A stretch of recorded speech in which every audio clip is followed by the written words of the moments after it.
Can everyone see the full screen now? Yes. Okay. Oh, that's right. Everyone else is muted. I saw Ralph shake his head yes. How about Ron and Mike? Can you see it?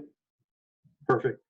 And I think I thought I saw Jim Gain down, but I don't see him now. But it looks as though everyone can see it. So good evening, everybody. I know a handful of you just by looking at the different tiles. So thanks for showing up tonight. And the Birds of Belize is a program that I started some time ago and been updating with the new field trips each year. And we have about 70 PowerPoints to go through tonight. So I'm going to set my timer on my clock. Here we don't have clocks anymore on my cell phone. And sort of time myself. Give me a second here. Here we go. And so some of these we may go through, but we're going to have a Q&A at the end. And we can take questions then. I think, Sal, correct me if I'm wrong, but you're sort of going to field the questions from people. And yes, so let me just insert something I forgot. In addition to questions at the end of the program, if you have any questions or comments during the program, you can go down to the chat box and put that in there, and we'll look at that later. Okay. So here we go. Friday night, rainy night here. I'm up in Marin County, and I know a handful of the Stanislaus Audubon people like Sal and Jim Gain and a few of the other folks I saw through Central Valley Birding. I think that's a common thread for all of us. We get together once a year, and maybe throughout the year we might bump into each other along the way. And that's how I was invited by Sal to bring this presentation up to you all on a Friday evening. Here we go. So this is a map of Belize, and Belize has 6 states or provinces as they're called. And you can see for the most part, you follow my cursor, it's on the Caribbean, and it has a number of offshore islands, Ambergris Key, and it borders the Yucatan up north here with Mexico, Yucatan Peninsula, and of course, Guatemala here. On the far western border is the border between Belize and Guatemala. We'll hit on that a little bit later in the show. Belize is about the size of Massachusetts or Tennessee. It's sort of in between those two United States. Excuse me. The population of Belize is 390,000 people. Population of Tennessee is 7.5 million, or Massachusetts, which is 6.5 million. So you can see just by visualizing the numbers that there's a lot of open land in Belize. Only 390,000 people, and most of that is, as you would imagine, near the coast, and in the main city of Belize and the inner capital of Belmopan. That's the capital there. So essentially, on the field trips that we have every March, this will be our 10th year going into Belize, and we obviously land in the international airport. You can fly to Belize from a number of different spots in the United States, Los Angeles, Houston, and Miami. No one has a direct flight that I know of, but aside from all of that. So we get in here a day or two before the birders arrive, get everything organized, and once everyone's in, we start birding that afternoon. And we make our way all the way up into Orange Walk, Providence, or State. And here we spend a couple days at Crooked Tree. And here are some of the birds that we see in the Crooked Tree Preserve, which is a Belize Audubon Preserve. The Belize Audubon has been funded and still is through 2020 with big contributions from Massachusetts Audubon. It's not a national Audubon preserve. It's sort of a stepchild, if you will, or a foster child of Massachusetts Audubon. And they have a number of preserves that are available. To keep costs down, none of the preserves have lodging. So it's an ecotourism, and we use private lodges along the way. Okay. One of the first birds we like to get the birders on is this bare-throated tiger heron. and it looks like a massive bird, but it stands only 30 inches, and our great blue heron is 47 inches. The difference is this powerful neck, as you can see, in the throat, just this entire portion right here. But I have another photo, and this is 30 inches, and a great blue is 47, and a great egret is 38, right about here. So for size-wise, you know, it's not the tallest bird, if you will, but the girth, if you will, and just this handsome tiger throating here and the bear throat here, and this deep chestnut, brown chestnut here. It's a powerful looking bird. And so we try to get birders on this species right away. We don't see them every day of the field trip, so it's a key bird to get checked off early, get photos. Another annual portion of the crooked tree portion of the field trip is we take a boat out into the reservoir, and I hire a Belizean ornithologist. The Belize government has a number of certificates, like our 2-year college programs, in a number of the tourist areas: fly fishing, birding, boating, diving, food, culture. So there are a number of really well-versed, really good birder Belizean guides. So we take a boat out and we go out into Crooked Tree Reservoir, and of course we see wood storks, jabiru. Jabiru is an interesting bird. It is the largest bird in the Western Hemisphere. So in North America, we have the trumpeter swan. In all the Western Hemisphere, North America, Central America, and North America, the jabiru is the largest bird. And they're a nesting species in Belize. We do see them nesting. And I'll have more photos on that, a little more commentary. And then we have the white ibis, and then we have the roseate spoonbill. And these birds are fairly common throughout this boat trip. We try to get as many as the water birds, beach birds, waders on the first couple of days, because we go inland and we run into different habitat and we stop seeing these species. So here's a jabiru with a young juvenile out of the nest, fledgling. I think now we call them hatch year birds, HY. And we'll see anywhere from 1 to 2 a day. This year, 2020, in our March trip, we got the trip completed before COVID-19 struck, and so that sort of worked in our favor. The tide, the reservoir was very low, and we had up to 100 of the jabiru in the low areas, the mudlands, the marsh, the mudflats, feeding. So that was quite a show. I had never seen that many before. Roseate spoonbill. You can see this bird in Texas, down around Galveston. You can see them probably throughout the Gulf of Mexico into Florida. I've seen them regular on our Texas field trip down in through Houston and Galveston, as I mentioned. The limpkin, it's a juvenile limpkin. Here's another photo of the bird. Northern jacana. Northern jacana occasionally makes its way up to Arizona into some of the sod farms southwest of Tucson. So you can see this bird if you're a life blister and you want to track down to Arizona, generally in the winter. They're fairly common. They're sort of like our coots, if you will. Least grebe.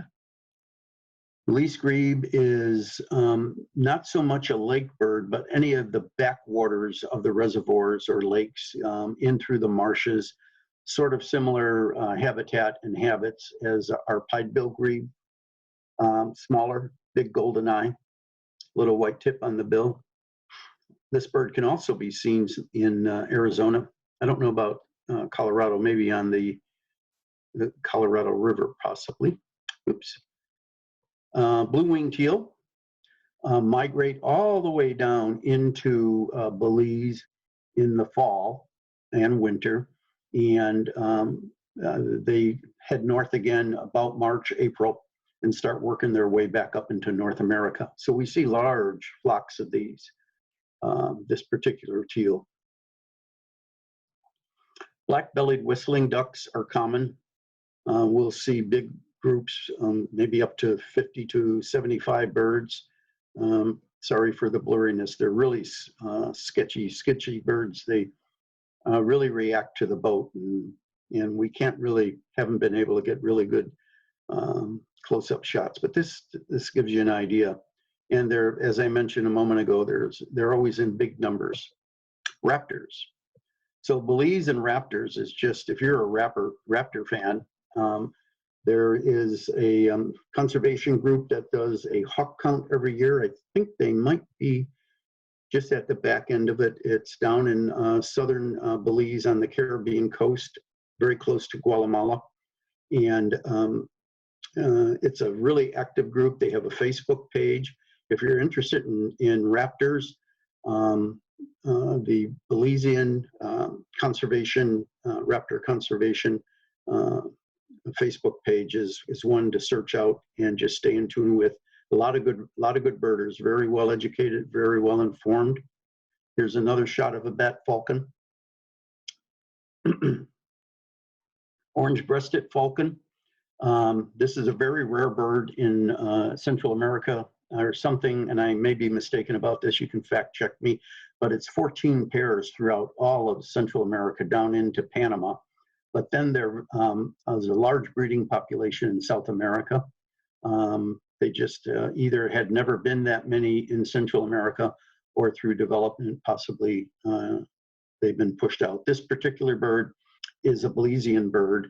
The next photo of an orange-breasted, this one was taken in Tikal National Park in Guatemala. And this is a breeding pair. I'm not quite sure about the breeding pair in this last photo, but this is around very close to the Guatemalan border in an area that has a lot of cliffs in a river canyon. Mopan River Canyon runs through it, and I was lucky to get that shot. And this bird we've seen a few times in Tikal, orange-breasted falcon. Here's a gray-headed kite. They like riparian areas. It's a large kite. Not much I can say about it other than it likes riparian areas. You go into river and stream sides and you have a pretty good chance of seeing it. This is the black-collared hawk. This hawk likes large bodies of water, like the Crooked Tree Preserve water. That's where this photo's from. And you can see this is the black collar right here on a perched bird. So this is a black-collared hawk. It's a buteo. It's rather large. It's very handsome. Bicolored hawk. Bicolored hawk is about the size of our Cooper's hawk. I think our Cooper's hawk is like 18 inches. This bird is 17 plus. It's I don't believe it's an accipiter. It's a buteo, but it's a deep forest buteo, sort of like our broad-winged hawk that you might find in the upper Midwest, and that migrates through the Caribbean. So bicolored hawk. And this is a juvenile bicolored hawk, and I added this photo for just that tail design. You see the bars, and the middle two feathers are equal all the way through the tail. They just drop down. Bicolored hawk juvenile. Roadside hawks are like our red-tailed hawks. You see them as you drive along the highways. You'll see them in the forest. You'll see them in the savannas, and you'll see them in any of the urban areas. This is a solitary eagle juvenile. This bird was near a nest, and the adult was soaring and didn't pay any attention to us. We were able to get fairly close with long lenses. I shouldn't say fairly close. With a long lens, you don't have to get close. Able to get this photo back in 2014.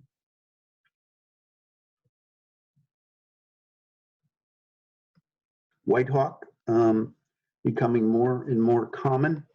The first few trips we took, we had one bird over 3 years, and now we're starting to see them more regular. And the hawk watch that I referred to a little bit ago is starting to see these and have a good count on them. And there's an area in western Belize called Mountain Pine Preserve. And it's probably about 3,000 foot elevation, sort of like Mount Diablo, you might say, or Mount Hamilton, in that range of elevation, and that's where we find them. Here's a common blackhawk. Once in a while, I think there was a common blackhawk for several years outside of Stockton at one of the reservoirs, one of those gated communities. And now in Santa Rosa, there is a common blackhawk that's been around for several years. And recently, it mated with a red-shouldered hawk. And so I believe it's Point Blue is watching the offspring. The baby lived, and it's a cross between a red-shouldered and a common blackhawk. The nest site and the roosting area for the birds are sort of secret, so no one really knows except the people that are monitoring the life cycle. Swallow-tailed kites. We see them coming in from lower southern Central America in March, getting ready to go north and migrate into the Yucatan. Some birds may even make it as far as Florida, maybe the lower Texas coast. Swallowtail kite. Laughing falcon. Gee, when I first started visiting Belize, I really wanted to see the laughing falcon. It was really going to be a big check mark on my life list. And now when we go, and of course, you get familiar with birds on their profile and about where to find them, and of course their call. And they're quite common. Once you, it's like driving down the road. I think most of us driving down Highway 5 or 99 or 680 or 205, any of the roads we drive through, you'll see a bird perch and you'll say red-tailed hawk, or you see a bird in flight and might say Swenson's hawk. You just get so used to the profile. Now we see several laughing falcons on every trip, sort of a common bird. Phryginous pygmy owl is becoming more frequent on our trips. This one here, we got a lead. This, I don't have a date on this photo. It probably goes back to about 2010 or so. And we just ran into a rancher type of guy, and he saw us with binoculars and scopes and pointed us over, and there it was a Phryginous pygmy owl. But now we see at least one every trip, maybe more. This is the Sydney owl. As you can see, it's very dark eyes, and it's not quite as big as our great horned owl, but Sal and I were discussing it when we did a dry run on this PowerPoint here the other day. I made the comment Shakespeare used this owl in one of his writings, and I think even the Greeks may have had it in their lore. And of course, Sal being a poet, he had some other areas of references how the bird has been. But this is a really hard bird. You find this bird in the pine savannas. You can see it's in a long needle pine. This photo is from a cell phone, not from a camera. So it's a little grainy down in here, but it's the only photo I have. So, and by the way, everything you're seeing tonight are my photos from the field trips. Ponds, wetlands, and marshland birds. Okay, here we have the nascent-naped wood rail, and this bird is from Crooked Tree, and it lives mainly in the mangroves, and then of course, like all rails, if you get lucky, it comes out first thing in the morning with full sun, and you can get some photos. Rails are always difficult. But it's a mangrove habitats rail that likes large bodies of water. You don't see it on the streams or creeks or wetlands. It's got to be near large bodies of water. Semi-palmated plover, and we're all used to this bird. It's California bird. See them in big masses. Wilson's plovers come through. We see them in pretty good quantity. Big bird, big dark eye, thick black bill, muddy gray legs and feet. Solitary sandpipers are somewhat common on the trip. They would be as common as a spotted sandpiper for us in the winter. You know, you see numbers of them. You just start looking for them, and of course they migrate north.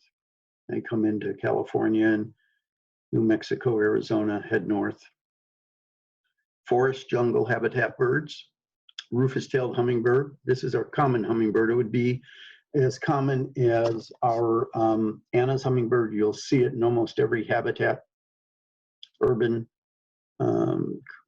Caribbean side, mountains, etc. White-necked Jacobin. This was, I've only had this bird about 3 times, and the 2 photos are from 2 of the 3 times. So you can see the white neck where it gets its name. Pretty good sized bird. And it's difficult to locate. So some of these photos are luck and just being in the field long enough to capture the birds. Crown wood nymph, not the world's greatest purple. And the crown back here is a deep purple. Very large bird again. Big long primaries that jet down and big wings. The plain chakalaka, it's a ground bird. It's part of the chicken family and real noisy. It likes the forest. It's all over the trees, just loud and just constantly moving. I don't think you ever see them sitting still. This was an odd incident. And they're always in groups, families, just like quail, but of course, so much larger and so much noisier. This is gray-headed tanager. This is really a favorite bird. This bird is also in the mangrove forest, and it's a sort of a fly-catching tanager, insect-eating tanager. It hangs out in the very, very low ends of the mangrove forest and jungle areas, and it bobs its tail sort of like a gray flycatcher. And I think it might be doing that to shake up insects, and then it flies up and eats them. And it's just a colorful bird. Almost has the same colors as our McGilvery's warbler, but it's tanager size and no eye ring. Northern putu. So this is part of the goatsucker family. It's like our poor will or whippoorwill. And of course, it's you'll see it throughout the day if you look for them, obviously. And a lot of photos are taken with the bird perched on fence posts straight up in a vertical position. And their plumage, as you can see, let's see if we have another photo. It's cuckoo. Here's another photo of another bird. You can see the bill right here. Here's the eyes. But if you were just walking by and not aware, and you're on a trail, or if you're driving by, you could very well think that this was just an extension of the piece of wood post or a limb. And let's go back one. So another look. So at night when they start to become active, this whole bill, they fly with this big, wide, droopy bill open, and they're collecting moths, larger insects than, say, mosquitoes or a lightning bug or something tiny, or a ladybug like that. So, and you can see the gorget, just a wide pouch, almost like a miniature pelican, that they just catch the moths. You can almost see the eye, depending what type of screen angle you're at. But it's an interesting bird. It's a fun bird, and you can spend a lot of time on it. Squirrel cuckoo, huge cuckoo, as you can see, and fairly common. They're not graceful at all. I don't know how they can do anything in a secretive manner. They just land, and they're big and massive, and they make a lot of noise when they land, and just do a lot of disturbance, and other birds seem to just fly away from them. And so squirrel cuckoos are found throughout all the habitats, down at the Caribbean, all the way up into the Pine Mountain Preserve, and then all the way down on the Pacific slope into Guatemala. And Black-headed trogon. We find these in Corkscrew National Park, and just a beautiful bird. So here's male on a perch, and here is the underside. I wanted to show you the tail. There's a similar looking bird, the garter trogon, and it doesn't have a blue eye ring. It's very dark eye ring, and their tail is barred all the way down, not blocked, as you see in the photo for the black trogon. So we see both species, and just colorful bird. And we see several pairs in several different locations. So they're fairly common. The ambergeish is one of the outside keys along the Caribbean coast. And there's an indigenous catbird there. And it's the ambergeish catbird in red eye, silky black, and a little difficult to find. There's not many of them. And the best place, if you ever go to Ambergeish Key, is to look for them in the mangroves along the edges of the island. Montezuma or Apengel, a large sack-hanging building nest that they use in the big colonies. If you can picture the largest sycamore tree that you've ever seen in the Central Valley, and picture it with maybe 20 huge nests, maybe 2 feet 30, 2 feet 24 to 30 inches, just hanging from a sycamore tree with maybe magpies, one of our larger birds, and going in and out of them. And that's what you see in these colonies of the Orapengula. They'll have 30 nests in a large mahogany tree, fairly high up, hanging, and their host bird to the drawing a blank. Anyhow, one of the larger cowbirds, it's the giant cowbird, is a predator to them, and the giant cowbird is almost their size. And so it's interesting when a couple of these large cowbirds are in an adjoining tree, and the Orapengulas know they're around and know what they're up to. It's pretty loud. It's pretty feisty. White-fronted parrot. All parrots are noisy. It's just the way it is. And we see flocks of these, maybe 10, 15, several different times a day, and they're always flying by. So this was a rare moment to get one that we was able to get a photo of. And white-fronted parrot. So meadowlarks. Belize has a migration of the eastern North American meadowlark. You'll see them in the cow pastures. There's cattle ranches along the way. The upper left bird, this one right here, is the eastern meadowlark, photographed in Belize. And the song is totally different. If you're looking at this bird and you're used to hearing the western meadowlark, photographed here in, I think this is Modoc County where this one's from, total different songs. You'll ask yourself, is that meadowlark singing? Because we're used to, at least I am, the song of this meadowlark. So I don't see any western meadowlarks in Belize. There might be some, but the winter flocking meadowlarks are all eastern. Yellow-throated euphonia, little bird, a little bit larger than a house finch. You can see its girth here. It's like a very bright house finch in size. And of course, they're a fruit eater. This was at one of the lodges where they put out fruit. There's several different species of the euphonia. All of them are very colorful. All of them have a dark back. Some don't have a bright forehead. Some have a collar. Some don't have, a highly bright chin, or it could be more deep orange or flame color. And then some have white flanks. I think there's 6 different yellow-throated euphonias in there. This is a fork-tailed flycatcher. We recently had one in Point Reyes this past summer. We see these on the fence lines along the cattle pastures. There's a couple theories on the long tails. They don't really use them for flight. That's sort of the one theory.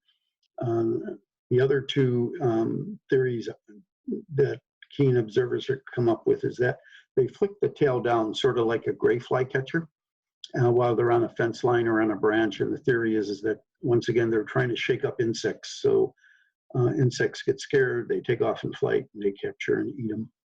And of course, the other theory is with the long tail, they look pretty fierce and big, and they keep predators away. Don't know if any of those are really facts. They're just what we call pearls, you know, little pearls of subject matter we know about our birds, and sort of pass them along. Here's the look at one perched. And a little bit of a hooked bill there. Maybe you can't see it.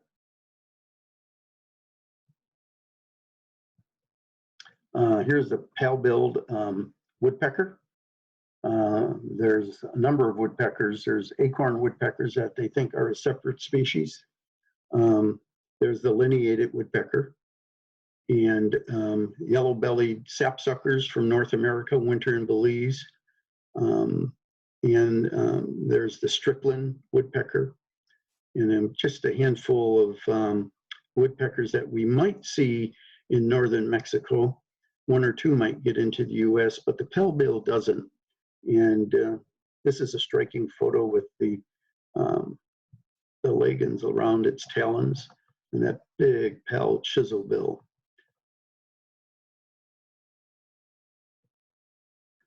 Tropical kingbird. Like any kingbird, they're plentiful. You see them, excuse me, mockingbird, tropical mockingbird. I'm thinking tropical kingbirds because we have a couple here along the coast wintering. So, excuse me, tropical mockingbird. Pretty common, fairly common. Find them in the fence rows, find them in towns. And this bird here has some extra color because I think it might have been feeding in one of the plants, and there's probably a lot of pollen here, I suspect. But tropical kingbirds. The Lasson's motmot is also another insect feeding bird, but it will feed on fruit trays at the various lodges. It will eat berries. I'm not sure if it's in this tree for the berries, but mainly for insects. It sort of has the same habitat appreciation that the gray-headed tanager has. It sort of stays low, excuse me, to the ground, flicks its tail a lot, waits for insects, but also will make frequent visits to the fruit trays that the lodges put out.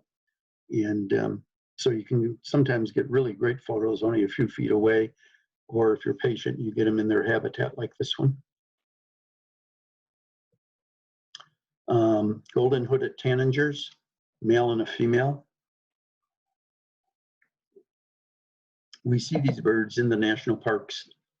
This one, again, is at a fruit tray at a lodge. Just a colorful bird, just beautiful. Male and female. Golden hooded tanager. Morlet seed eater. For those of you that have birded in West Texas, this was the white-collared seed eater for years and years and years, and the name's been changed. I believe in the US, ABA is still calling it a white-collared seed eater. There's populations in Brownsville, Texas, in that area up the upper coast and up to the into the Tijuana River Delta here in California. There's a small population right on the border with Mexico, south of San Diego. And they're a colorful little seed eater. Look at that stout bill on them. Look at that. And they're probably the size of our American goldfinch, a little bit bigger than the lesser goldfinch, but certainly not house finch size. And they're a community bird, again, a bird that flocks. And when you see them, you'll see half a dozen or more. Red-capped manakin and a female. A lot of the parks have these man-made water features spread out, and because it rains quite a bit, afternoon rains and so on, so they're always replenished with water. And once you sort of get used to looking or get a feel for their configuration and how they're planted in different parks and roadways. You can stop and check and see what's going on. And as we all know, here in North America, we like a drip, but in Belize, they have these little catch basins made out of concrete, and they're frequented by birds. Red-capped manakin. And here is the white-colored manakin. Same habitat.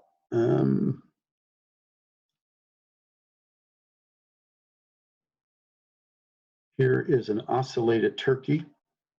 This bird is out of its habitat. It's in the main entrance area of Tikal National Park in Guatemala. And it's a rather difficult bird to find. They generally stay up in the woodland and away from people, but the next few photos, got up early one morning, had the field trip out, and we had a pair in the general open area around the hotel and the visitor center. Ocellated turkey, and here is another photo. Just look at those beautiful feathers. Now, let's go back. So the ocellated turkey is known for all these warts that they have, red, yellow, gold warts. And, you know, the male attracts the females with this assembly of warts and colors. And the more he may have, the more attractive he is. And in the mindset of the female, that may have some influence on his ability to breed well and to protect her and provide food while she's incubating eggs. So it's a large bird, 1.5 times the size of our turkey. Another look, and you can see the warts here on the head and the crown, all these things. Okay, so one of the reasons, or not, shouldn't call it a reason, well, I guess it is a reason, other than wanting to go bird, but one of the strategies we have for running these spring trips to Belize is we time them to catch the spring migration through Belize, Guatemala, of the neotropic warbler and their migration. Just at the time we're arriving, so are a lot of these warblers and thrushes, yellow-bellied sapsuckers are all in really beautiful fine plumage on their way north to their breeding sites. So my very first bird is not a warbler, it is a wood thrush. And we see, you know, a couple dozen of these on every trip, and they're heading north. They're coming from Panama and Nicaragua and coming north, Guatemala, in through Belize, hit the Yucatan Peninsula, find their way into Texas, and from Texas, somehow they find their way around the Gulf of Mexico, and they take that Mississippi flyway up into Illinois and Iowa, Missouri, Minnesota, Wisconsin, into Manitoba, and some of the other provinces of Canada for nesting. And of course, if you've heard them sing, they're just terrific songsters and can just put you in another world listening to them. Just a beautiful bird. We get lucky and we see the mangrove warbler, which is part of the yellow warbler complex of that particular species. And this is a very colorful bird, and it's also hugs more of the Caribbean coast. So we try to get it on our very first day or two, and then on the way out, our last day, if we don't have it, we start rechecking spots where we've had them in the past and little hot spots that we hope to find them. Colorful bird. Yellow-throated warbler is fairly common. You know, you have to look for them, obviously, and recognize that yellow throat in the plumage streaks on the sides and the white body. And they're a pretty good sized bird, warbler. And once again, they're mainly in the inner coast, not in the higher elevations. They hug the inland coast and coast as they're migrating north. Here's a bay-breasted warbler.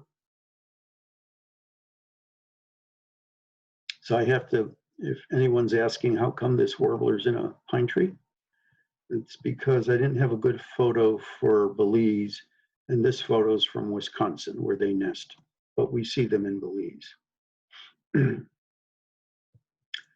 Black-throated blue warblers are fairly common.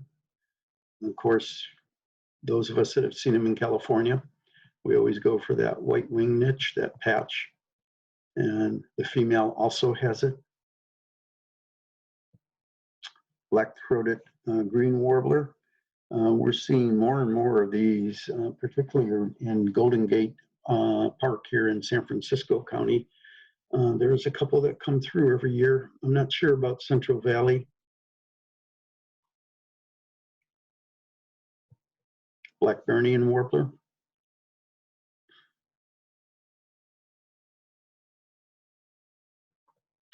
Cape May warbler. Have a little interesting story on Cape May. Looks like we have a little time, a couple minutes. So I lead these trips up into Nome and Barrow and St. Lawrence Island in Alaska, in the Bering Sea. And 2 years ago, we had a female Cape May warbler in Barrow. And I don't know, we probably had, I think I had 4 or 5 birders, and we just struggle with that bird and struggle with the bird. And of course it's cold, you know, every day, even in June, it's snowing in Barrow. And so we got back in the car and had our phone apps and had the new National Geo, the 7th edition. And we figured out that the bird was a female Cape May warbler. And if you go to the 7th edition of the National Geo Field Guide, it shows a dotted yellow line all the way into Barrow, Alaska, that the birds have been reported up there in the past, and that is part of their habitat. I found that really interesting to find this little warbler going that far from Central America all the way up to the Arctic Circle. Pretty crazy stuff. You wonder if they make it back. Kentucky warbler's fairly common. They're a ground warbler, and you see them with olive-sided warblers or olive-backed sparrows, excuse me. And other sparrows, you see them mingling with Louisiana water thrush in that type of habitat, scraping around leaves in that type of dense, damp dung stuff. And these are yellow-bill magpies. They're found on Mines Road, and that's, I named my little touring business after yellow-bill magpies. It's still my favorite bird. And for a long time, I lived in eastern Alameda County, 25 years. And before moving towards the coast here. So I just put that on just to give everyone a way to get back centered that we have such great birds in Northern California. And, you know, this one being our endemic. And of course, it was hit pretty bad with the West Nile virus, but seems to be coming back.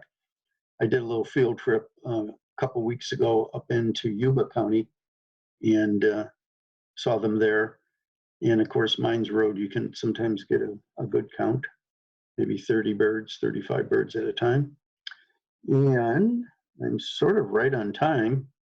I didn't run too far over. And so here's the groove-bill anna. We see dozens upon dozens of these in both Belize and Guatemala. And they almost remind me of puppy dogs. Every time I see them, I think of my dog. Don't ask me why. They just look like they're something you want to cuddle and talk to. Anyhow, they're saying good night and thanks for attending tonight and listening to everything I had to say. I appreciate it very much. So thank you.